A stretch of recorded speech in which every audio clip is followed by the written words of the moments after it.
I have in my notes this is episode 4. It's episode 5 of hey, that's okay. Pretty Little Liars. We are Liars podcast. Welcome back another week. 5 weeks. 5 weeks. Happy of Pickle season Day. 3. Happy National Pickle Day. When we are recording this, it was November 14th. And the internets tell us this is National Pickle Day. So last week we talked about pickles and our pickles giving. I think the following week we also mentioned it.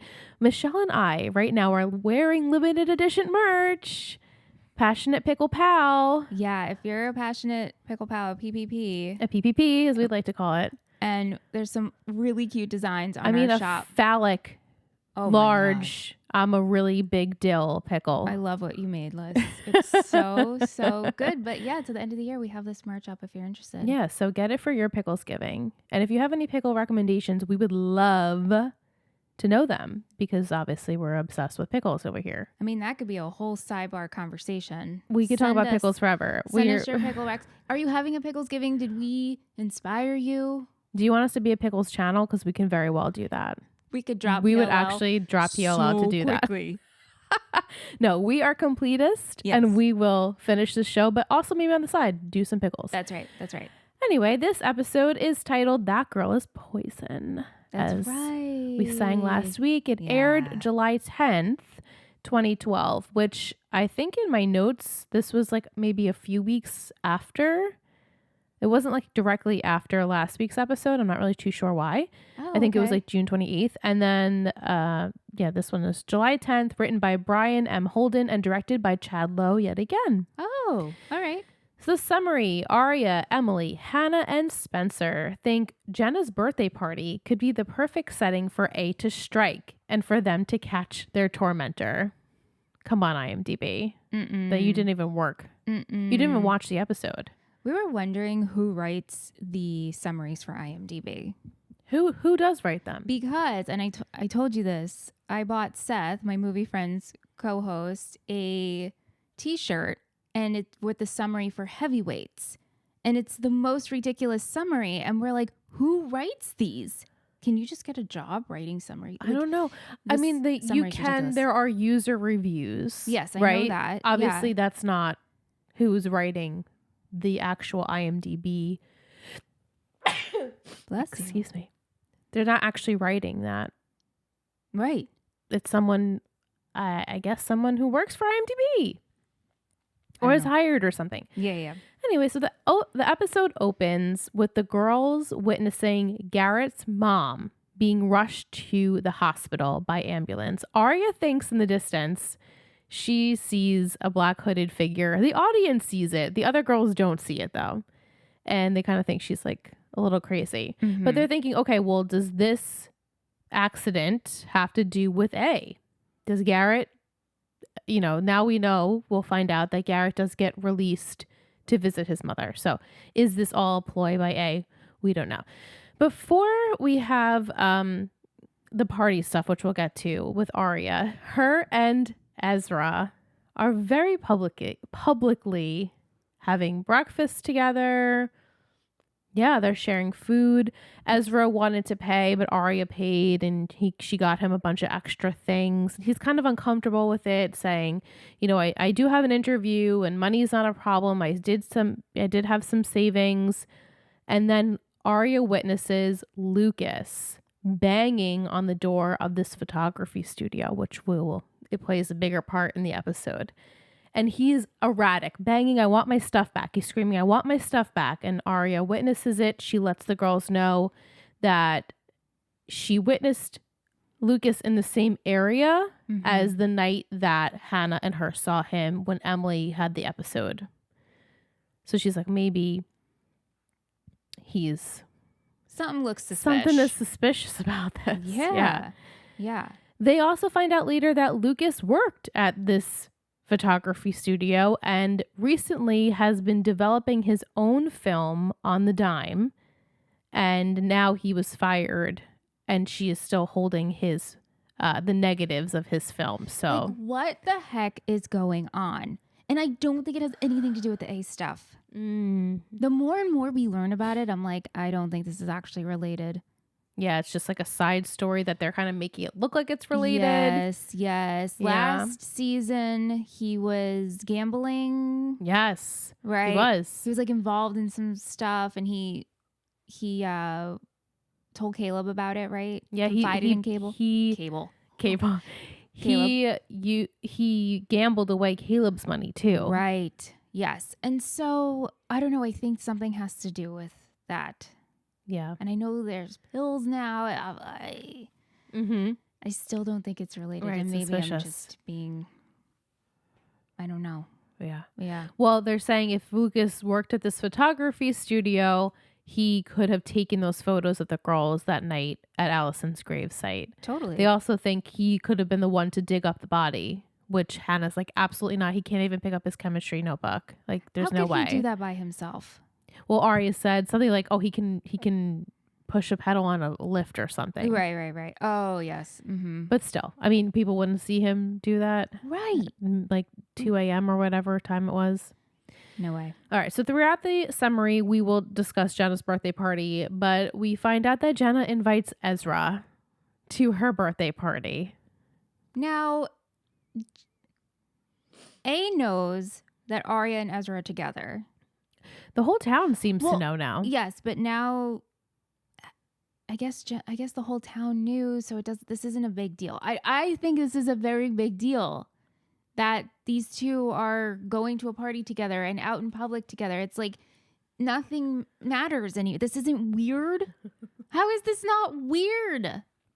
Well, I mean, Mike sent in his email like, wouldn't this be still inappropriate for them to walk in hand to a party together? Yeah. I guess not so much. I mean, in Ezra, why would you want to go? Well, I don't think he did. Arya obviously had a plan this episode to go for reasons that he doesn't know. Of course. And he's going because he loves her. And but like, wouldn't you be like, I don't know. Be like, it's not appropriate for me to go to a kid's birthday. Right. I mean, there's something to be said about the nature of the relationship. Ella, who is not obviously huge into it, is still accepting more so than anyone else because it's her daughter and she doesn't want to lose her and she should be accepting of that.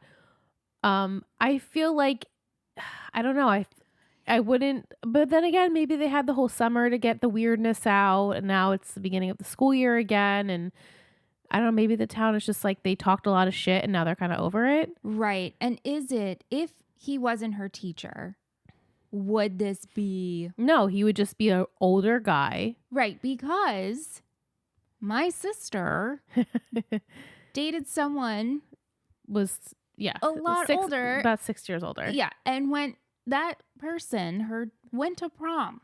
Yes, he did. He did go to prom with us. He weaseled his way into prom. He did. I mean, twice. Granted, the maturity level of him was a teenager. Yeah, but he was Ezra, over 21. not so much, though. He was over 21. Yeah, he was.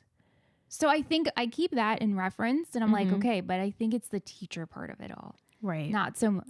Right. If he was an older guy, she was dating, the girls, everyone in the town would talk. Yeah. But I don't think they would talk as much as it being her teacher. Yeah, right. But no one's really talking. So no, they're not. Anyway, I'm sorry, guys. I know I keep harping about it every week. Before the party, Ezra gifts Arya this vintage camera. Mm-hmm. I guess like because he's happy that she's accepting of like the current situation. Like she's being such a good sport about things. You think that's why he did that? I mean, or he just loves her and he wants to gift her something special. I took it as that. And like, you know, I have money, don't worry about me. And then she finds out from Laurel, who's the photographer, that's a really expensive camera. So now she's freaking out. Later on, Ezra eventually tells Arya he did get the job that he had an interview for earlier that morning. So not to worry. We go to the party. The photographer, Laurel, who Arya just happens to have taken classes of hers over the summer. She is also the photographer that's doing the photos at Jenna's party, also the photographer that Lucas was working for.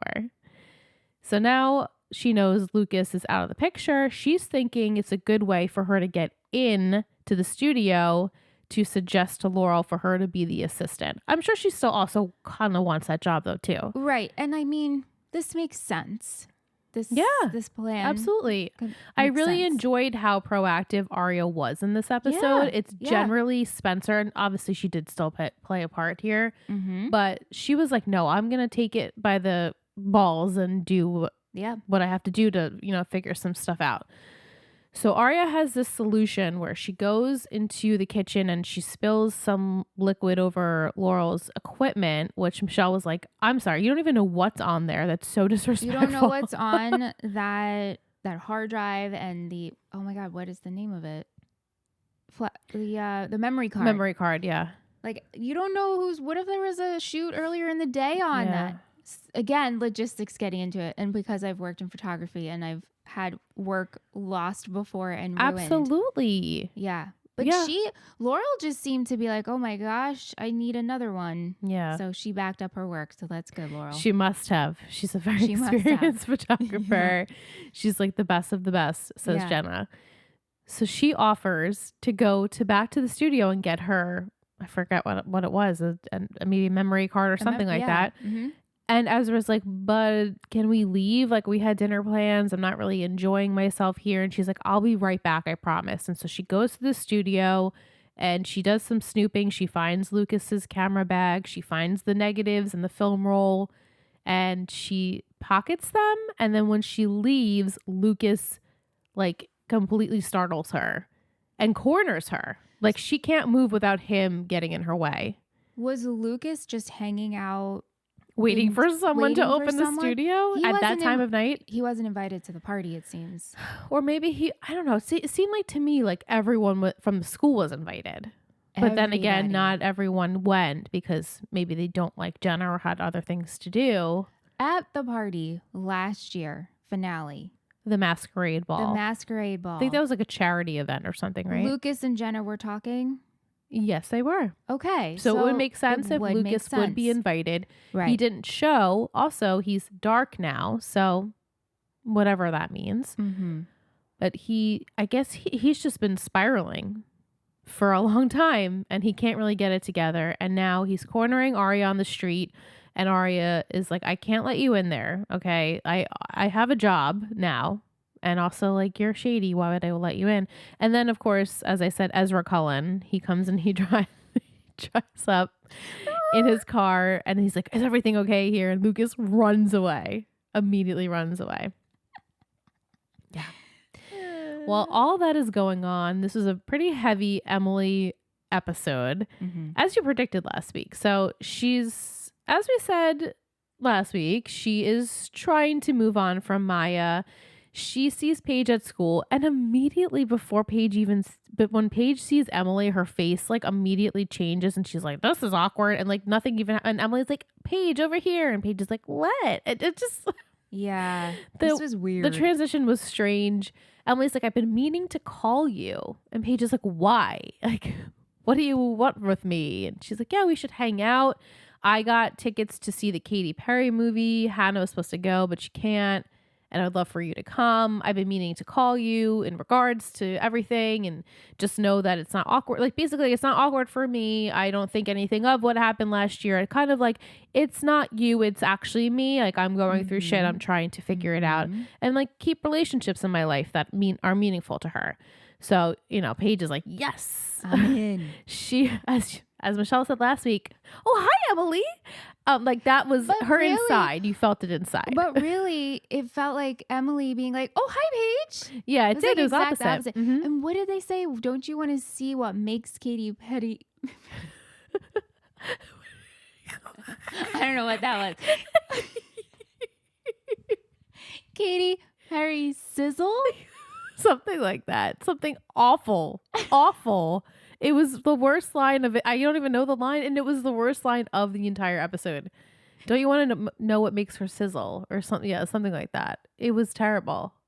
That's such a weird thing to say. And Paige is like, cool. See you then. Sizzle, baby. Sizzle. The sizzler.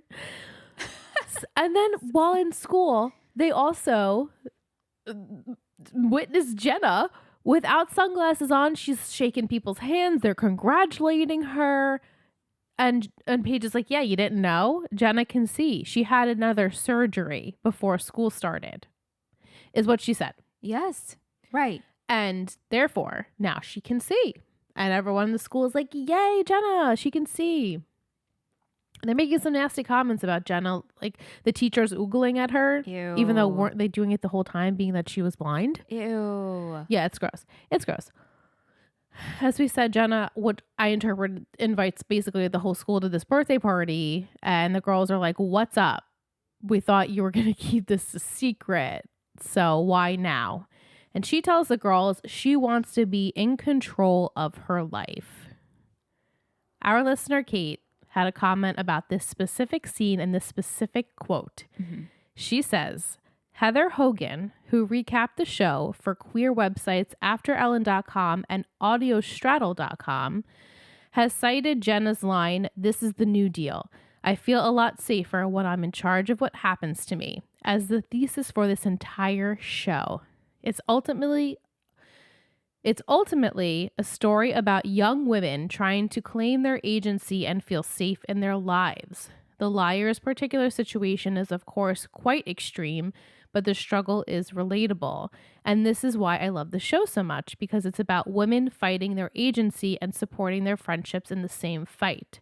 So yeah, they're being tortured by nefarious villains, and sometimes they make stupid decisions, sometimes they don't need saving, but they save each other, and they don't necessarily need a man to save them. In fact, a lot of time, they're actively trying to protect the men in their lives.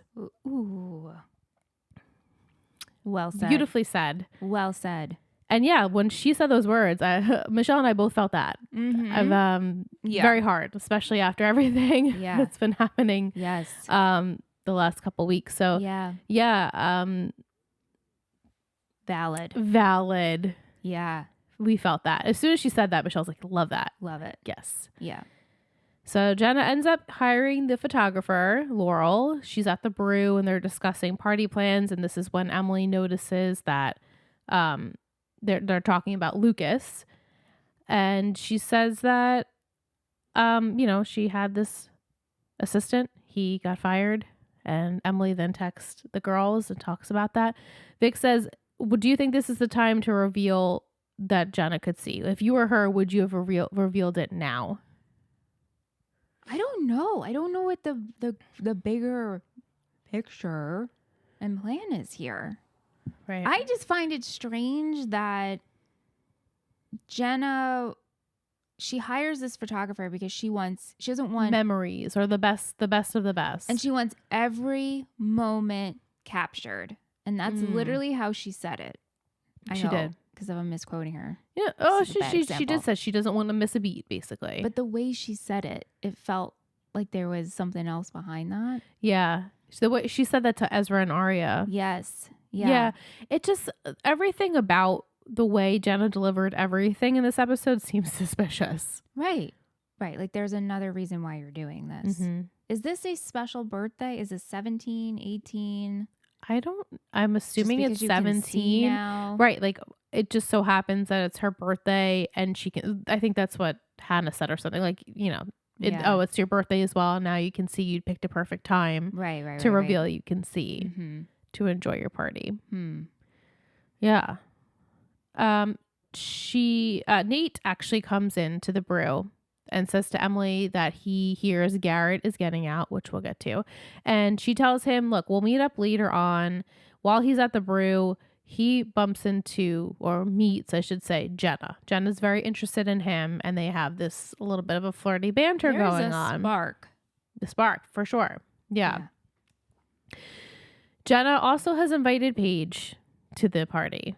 And Paige is like, we can't go to the movie, but I'm really excited to hang out with you still. And Emily then finds out she actually has to work the party because they can't get someone else to work the party. Even though Michelle said later on there was plenty of people working the party. I don't understand this. It makes it seem like Emily was the only person available to work. Right. And Which she was forced into it. She was forced into it.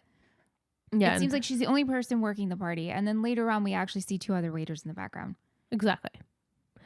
So she also is looking for a tie. Emily is getting her costume, if you will, her uniform for the night, which is basically just a regular waiter's like outfit. Yeah. And she has to wear a tie, and she can't find the specific one that she wants. So she has Paige look into her armoire and to see if it's in there. Paige ends up finding the flask that Emily was drinking, using literally in the opener of the season, the night that she had this whole drunken stupor. And she says to Paige, look, you can have this. I'm done with that lifestyle. If you do what you want with it, have fun. At the party, Paige is clutching this flask. And every time she sees Emily talking to Nate, who now Nate's at the party, she takes a swig and puts it in her cup. The way Emily and Paige were talking about this flask earlier, it seemed like there was a drop. It's not, when she shook it, it sounded there was like a splash. Right. Not even an ounce of alcohol in there. Probably not even enough for one shot of alcohol. And for some reason, it just keeps getting like there's larger and larger. Right. Like it seems like there's more quantity that she's drinking that's actually in there. Right. So she takes her swig, she takes another swig, which basically we only see her drink it twice. And she gets very jealous and very drunk at the same time. And she's being quite obnoxious. Emily's talking to Nate. She goes and she finds her in the kitchen. And Emily's like, we were just chatting she's like, oh, you had time for him, but you don't have time for me. And she's like, we were literally just having I'm still working. I had a conversation. Aria comes in. She's like, well, I guess you have time for Aria. It really was not justified at all, in my opinion, that Paige got this upset about Emily. And like so quickly. So quickly. And she's so threatened by Nate. I know. I guess because of Maya's cousin. I guess because he's Maya's cousin, but also like, I don't know, maybe Emily could be interested in him. Yeah, she doesn't know. Right. And so she's so worked up about it that she has to keep drinking. And she ends up stumbling, falling, getting a cut on her head. They have to rush her to the hospital. Nate and Emily take her. And while she's there, they test her because they feel like it's strange for her to have got so drunk so quickly. She said she didn't drink that much. They end up finding Milizopam in her system, which is used as a sleep agent, and it actually can cause hallucinations and memory loss. And Emily's kind of like, okay, that sounds a lot like what happened to me. And she gives her back the flask, and Emily's putting two and two together. It must have been from my flask because nobody didn't seem like anyone put anything in her drink or would have put anything in her drink. And now she's freaking out because and now she has all those lapse of time lapse where she doesn't remember anything. Yeah, like A is out to get her. Like targeting her. Yeah, it seems like it's Emily's season. She's getting a lot of brunt from A. Yeah. And then later on, Aria, after stealing Lucas's film, she goes through it, and at first it seems normal, but then she finds 3 Milizopam pills in his carton. The photo. What is that called? Like a canister. Canister. Yeah. Yeah, that. Not looking good for Lucas. It's really not. It's really not. Yeah, Mike says, are those Lucas's? Did A plant them there? I think A planted them. Am I totally wrong? I'm probably totally wrong. I feel more lost after this episode, not in terms of following storyline of just like making predictions, because I really... It could go so many ways. I just don't know. Yeah. I think A planted them. Okay. I do. I'm to gonna make stick Lucas with that. look suspicious. Even more so. Right. Yeah. Because on the film, on the negatives, wasn't it just yearbook stuff? Yeah, she says it seems like it was just yearbook things, nothing important. Unless A threatened Lucas and be like, you better get your bag back, or I planned it. I don't know. Because we actually had no messages from A this episode. We did not have any A messages. Yeah. A's maybe busy. Yeah. Doing some other stuff. Yeah. You know who's not busy is Hannah. She is A-okay, staying home in her sweatpants, which Brittany emailed me. She's like, what's wrong with her outfit? Her outfit is fine. That's what I wear every day. I'm like, same. She was wearing like a crisp gray V-neck tee. Clean, no it wasn't stains. even wrinkled. Her hair is done and she's wearing makeup. What is wrong with that? If she had like a little pony and no makeup, still she'd be beautiful and fine. Absolutely. But they're all like, oh my God. I guess because Hannah, the fashionista, she's like always dressed up. But So even her loungewear It's was so nice. cute. It wasn't I even like a know. ratty tee. Yep.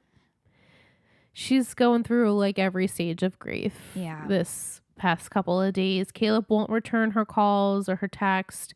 And Ashley's like, hey, you should get out of the house. Will you help me this weekend? Rummage through some stuff at the church. And she's like, absolutely not.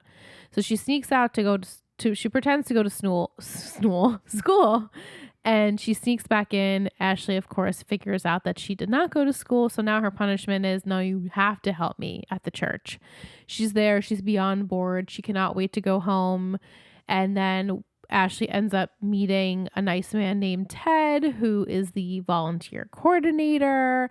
And they have this cute little banter about cookies. And he's like, oh, yeah, Hannah, she's a great worker. And they turn around. She's on her phone. He's like, maybe I'm thinking of someone else. It just was really cute. Is Ted on the island? He is not. Okay. He is not on the island. Okay, Ted. Yeah. And then while Hannah thinks she's got it easy, she all of a sudden sees this gray black jacket and she immediately knows it's Emily's. I don't know how she knows it's Emily's. I'm sorry. Even if my sister had this pink coat and I knew she always had this pink coat and I see a pink coat, I go, ha, same one as my sister's. I never would have assumed it was my sister's coat. Do you know what I mean? Did we know that coat went missing? No. And she's like, I thought you guys burned all of Emily's clothes from that night. And Emily's like, I thought we did too. Right. But apparently not this jacket. So then Hannah says to her, well, did you possibly leave it in Jenna's car? Right. Yeah. Okay. And this is her way of giving it back to you. Or maybe she just threw it in a donation pile. Like maybe it's just as simple as that. Jenna found it in her car, didn't know whose it was and put it in the donation box. She probably could assume that it was Emily's. She totally could have. But I guess before then, maybe when she was pretending to be blind, it would be weird. True. If she gave Emily this jacket that was hers, right? Right. That's like the logical explanation. But Hannah's like, it's from A. How did it get here? There's probably more where that came from, whatever. So Kate wants to know what your thoughts on Ted were. Oh, I'm a fan. Fan. For sure. What's not to fan about? I hope he's a good guy and I would love him for Ashley.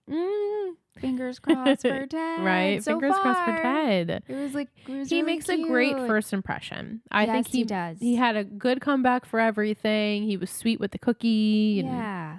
liked it. Yeah. Mike says, with Emily's jacket now showing up at the clothes drive, do you think there are other items from that night that will make an appearance? Yes, but I mean, the audience won't know what that is, though. Like it would have to be like this, where they're like explaining it to you. Oh my God, that's Emily's sock from that night. You know, right. And is the clothing drive done with? Yeah, I think so. Yeah. So like it wouldn't be as in that aspect. But I think other clothing items will appear. Right. The items that they thought they burned. Mm-hmm. Mm-hmm. That's crazy. That is crazy. Yeah. Lastly, we have to wrap up the Garrett Spencer situation. So Spencer tells the girls she saw on her mom's tablet that Garrett is being released, compassionate furlough. And this means he can go and visit his mom because she's clearly not going to make a recovery and he can say his goodbye. So she decides she's going to go to the hospital where Garrett's mom is to see if Garrett meets anyone there. Like Garrett's mom being in the hospital could necessarily not be the reason why he would go to the hospital, or like the reason for her being in the hospital is because of A, which we talked about earlier. I truly think this is real stupid. I truly also think it's stupid. It's like the thinking behind it of he has two.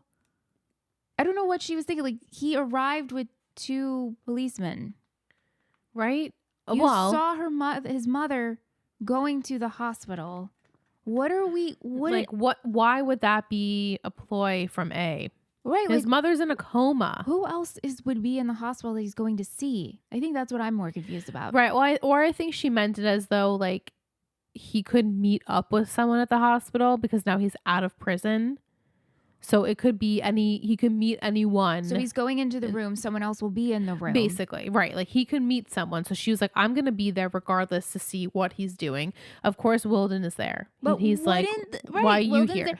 And wouldn't the policeman escort him in there as well? Or at least like officers leave, like be outside the door. Or be wondering like, who are you speaking with? Right. We need to know who's in the room with him. Right. I guess they're giving Garrett too much credit to think he's like smart enough to figure out how to talk to someone on the inside. But I mean, Wilden is there, so she has to come back later, and in between it's the party for Jenna, and Toby like comes in and she's like, I don't understand how we are the only two people that know that Jenna could see this whole time. And she's like, what did she tell your parents? And he said she told them that she was starting to see shadows and it was freaking her out and she was scared and she didn't know what to say, so she didn't say anything to anyone. And now she can see. He's like, I'd be happy when she's out of town, basically. He's like, I'm not going to the party. The only party I'm going to go to is when Jenna leaves. Yeah. Yeah, he really still wants nothing to do with her, which I don't blame him. So going over to Lys's optical corner. What do we think about this? Does this check out? Is this believable? Would this actually work? Again, I don't understand how she only had one eye done unless she had another eye done. Unless she had both eyes done. Because she would have had to have both eyes done or both of them at the same time.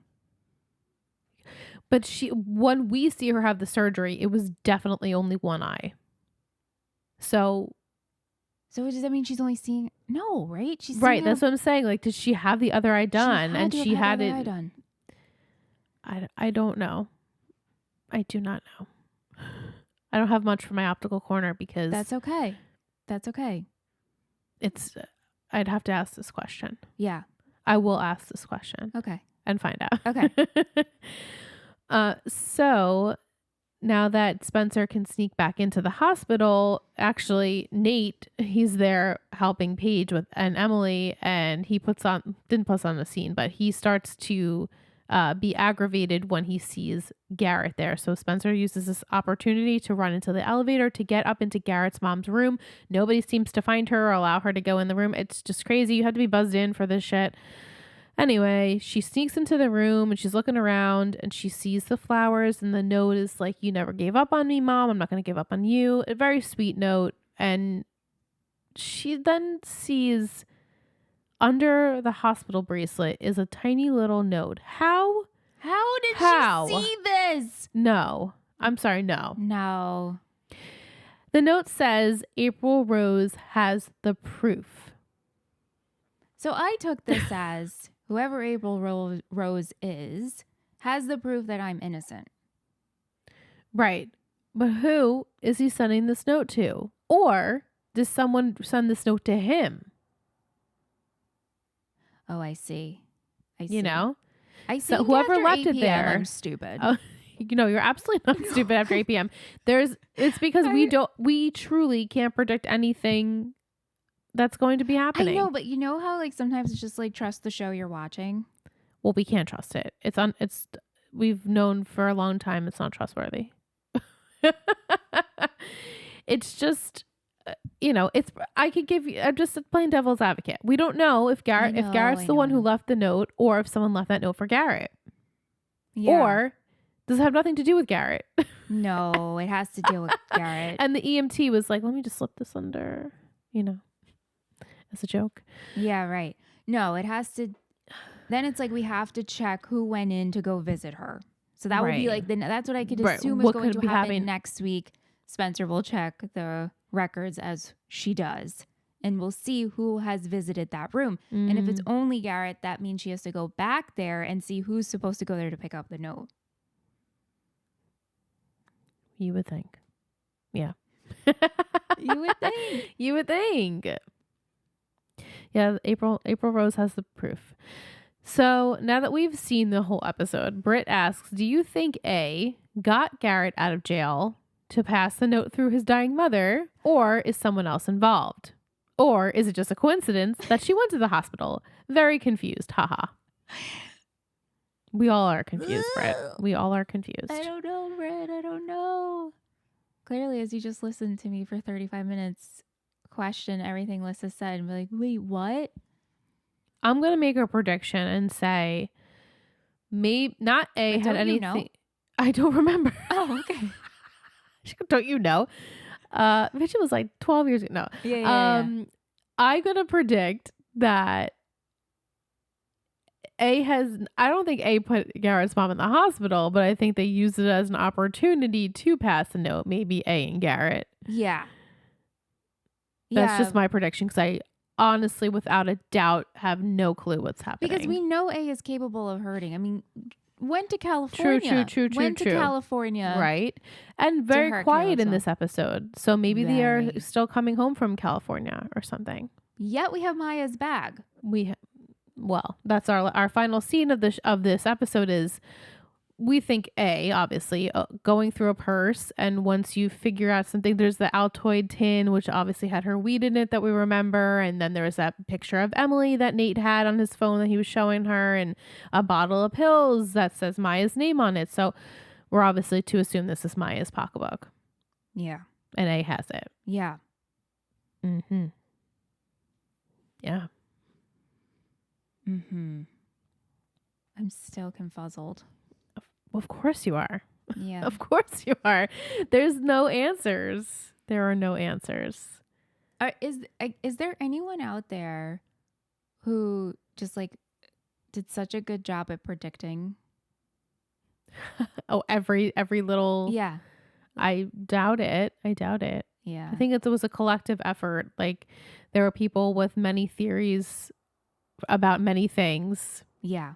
And at this point in the show, there were a lot less because it was still like once we really get into the nitty gritty in the few seasons of like big things to come, then you'll look back and hear and be like, wait, was that part of the bigger plan? And yeah. So in these early stages, I don't think there was so much like tomfoolery going on the internet. And then as the show progressed, everyone had lost their minds because nobody understood what was happening at all times. Like they were like, what does this mean? What does that mean? How could this be?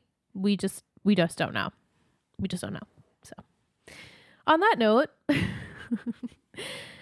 let's go over to some Lucky Leon's ladle on the ice cream shop. Yeah. What are we tasting this week? What's inside the cone this week, you ask? Well, it's a few scoops of rum raisin ice cream. In this episode, however, it is a flask that is holding the rum and not a cone. And the raisins represent the Milizopam. Unlike the contents of the flask, this ice cream won't leave you sleepy or sedated, but will for sure leave you drunk or in euphoria. Cute. Yeah. Do you like rum raisin?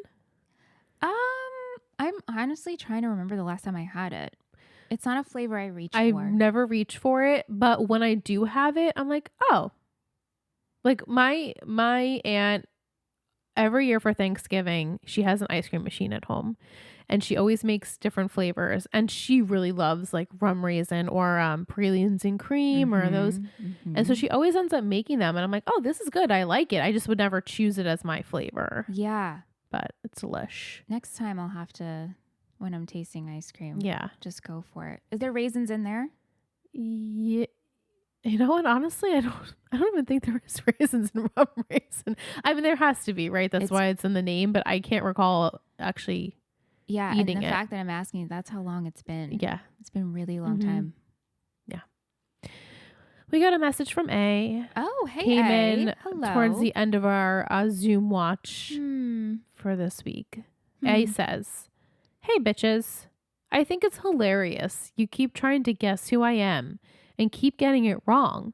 But it's extremely entertaining as well. Not keep getting it wrong. We keep predicting the same person. So that's our thoughts. Moisha's out yet again. Yes. I've decided I'm going to play nice for a bit, because the holidays are near. Maybe I'll send you some nice messages. Maybe I'll just reveal myself next year.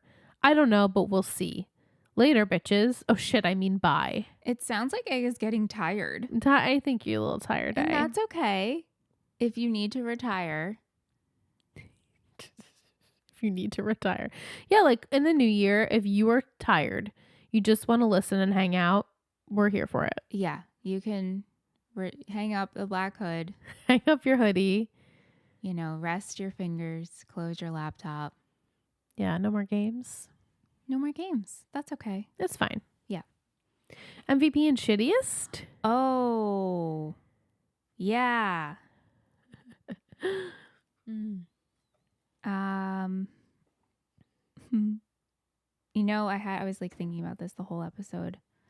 He's going for the peacock feathers that I took and hid behind there. How did you? He saw you do that? He saw you hide them? He must have. I can guarantee you this is what he's doing. He's very smart. Hello, Moisha. Okay. Do you have your MVP and shittiest? You wrote it down because I did, but Betty. She's a prepared Betty. Oh, yeah, I did. I usually don't actually, but I do today. All right. Ready? From MVP? Yep. 3, 2, 1, Aria. Look at us, Team Aria. Oh. The whole her ruining equipment bothered me, but like you said, she took initiative, and I really did enjoy that. Yeah. I feel, and she like didn't care that like Ezra was just being used basically in this situation. She had a full out plan. She's like, no, I know the plan 100%. I'm doing it. Yep. I appreciate that. Yeah. Yeah. I couldn't really, Emily was good. Everyone was calling Emily. Everyone was calling Emily. I guess because now she's working.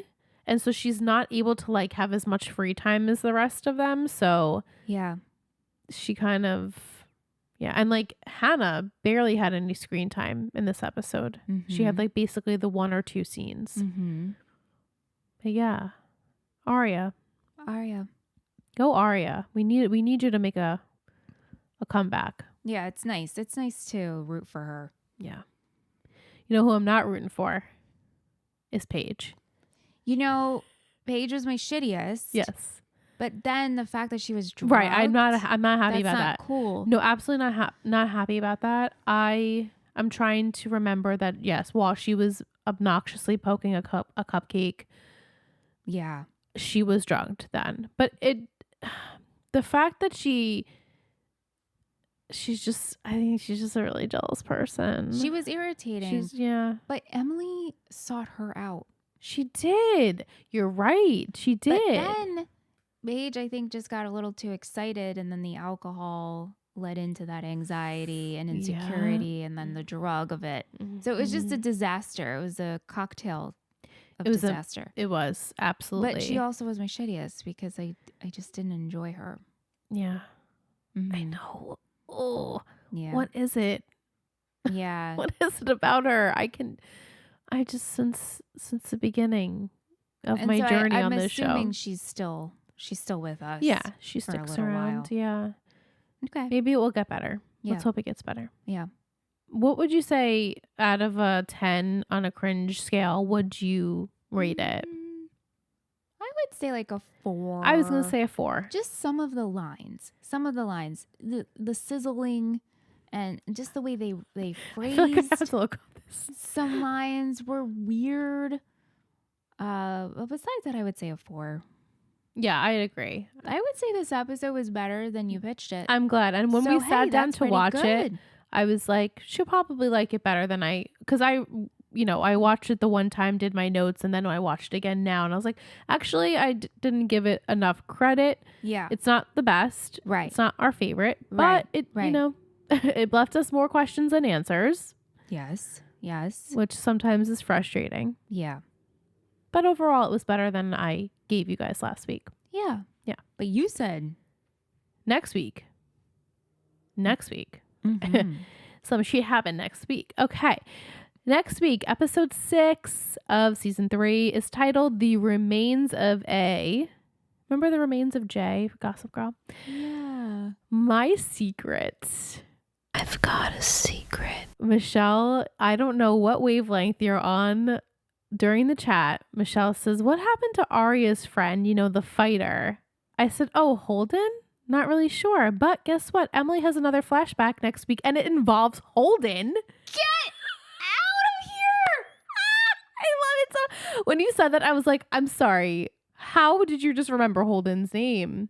Do you know what made me think of Holden? What? Well, I didn't remember his name. No, you didn't. Well, Lucas was like, you're like, what happened to the fighter? They were, for some reason, when Lucas and Arya were outside of the studio and it was dark, it reminded me of Arya. And I said, what happened to Arya and her friend? Her friend. She's like, the fighter, that kid. And I was like, oh, Holden? And they were allies and, helping each other out.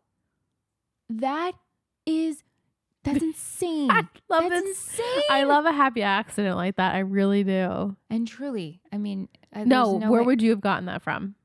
Because like that vision is, that image for some reason sparked something inside of me. Right. To think of him. That's so great. Yeah. Because he abruptly, I don't really remember what happened to them. Where they last left off, he was gonna do his big fight, and Arya felt uncomfortable that he could be injured because now she knows he has a heart issue. Right. And so she stayed for it, and he did well, and she basically canceled plans on Ezra to hang out with him. I think that's where we left it. Right. The town was, or their parents at least at that point, were thinking that they were like kind of dating. Obviously, now they're not gonna think that. So I guess she could hang out with Holden less, being that she's in an actual relationship with Ezra. But Holden is still going to school with them. We just haven't seen him. And Emily has the flashback? She has a flashback, and it has to do with Holden. See, that's what's throwing me. Well, I shouldn't say that. Something with Holden makes her have a flashback. But he's still in the episode, which I think is so funny that you mentioned him. God, that's crazy. Wow. Yeah. Mm-hmm. I can't believe that. I'm just stuck on that. I can't believe it. And you should be. You should be stunned and astonished at yourself. Okay. So I'm not really sure what flashback we will get. Maybe it'll lead something to where the flask was left unattended or she saw someone. Like, that's so creepy. Yes, it is. This was Emily's flask, or this was a flask inside Spencer's house? No, I'm pretty sure this was Emily's flask, and she says it must have been in there even before she got to Spencer's, because obviously the girls were all together. When would they have? It was in her room, I guess. The flask was in her room, and the powder. Or maybe she filled up with alcohol before she left and then they crushed up whoever. Wow, that is so creepy. Right, like put it in there and she didn't know she filled alcohol on top of it or something like that. And like I said earlier, which I'm going to take back, is like, oh, A has it out for Emily, which Arya brings up. But they all could have drank out of the flask. And that probably was the plan. Probably was the plan. Okay, so anyway, I think Emily's going to be working. Holden's going to come in for a coffee, and that's going to, he's going to say something, hold something, be wearing something, and that's going to spark a flashback that's related to the flask. Very nice predictions. That's very nice. What I'm going with. Yeah. Yeah. All right. How's Mona? Is Mona back from, well, she can't have visitors. No, she can now because they gave permission. I don't believe I gave she's in next week's episode. Okay. I don't think we go there. But it's a good episode. Yeah, there's some stuff that happens. Cool. That's fun to leave because then we'll be on break for Thanksgiving. Yes. So to end like our little week break. Yep. That's a good time. Mm-hmm. Right. Yeah. Cool. Thanks, Liz. Thanks, Michelle. Thanks, everyone. Thanks, friends. Hey, if you're watching on YouTube, like, subscribe, comment. Yeah. Let us know that you're watching. If you're listening on Spotify, comment over there. Comment. We love those comments. You know, rate the show. Yep. Obviously, you could still write an Apple Podcast review, like old time's sake. Mm-hmm. If you haven't already, and if you want your pickle shit, get it. It's in the link. It's in the bio. Yeah. Be a PPP. You could be a big dill. That's and right. You can also, what is the other merch? There's one more merch. Yeah, if you don't like the brine. If you don't like the brine, don't do the time. You're welcome.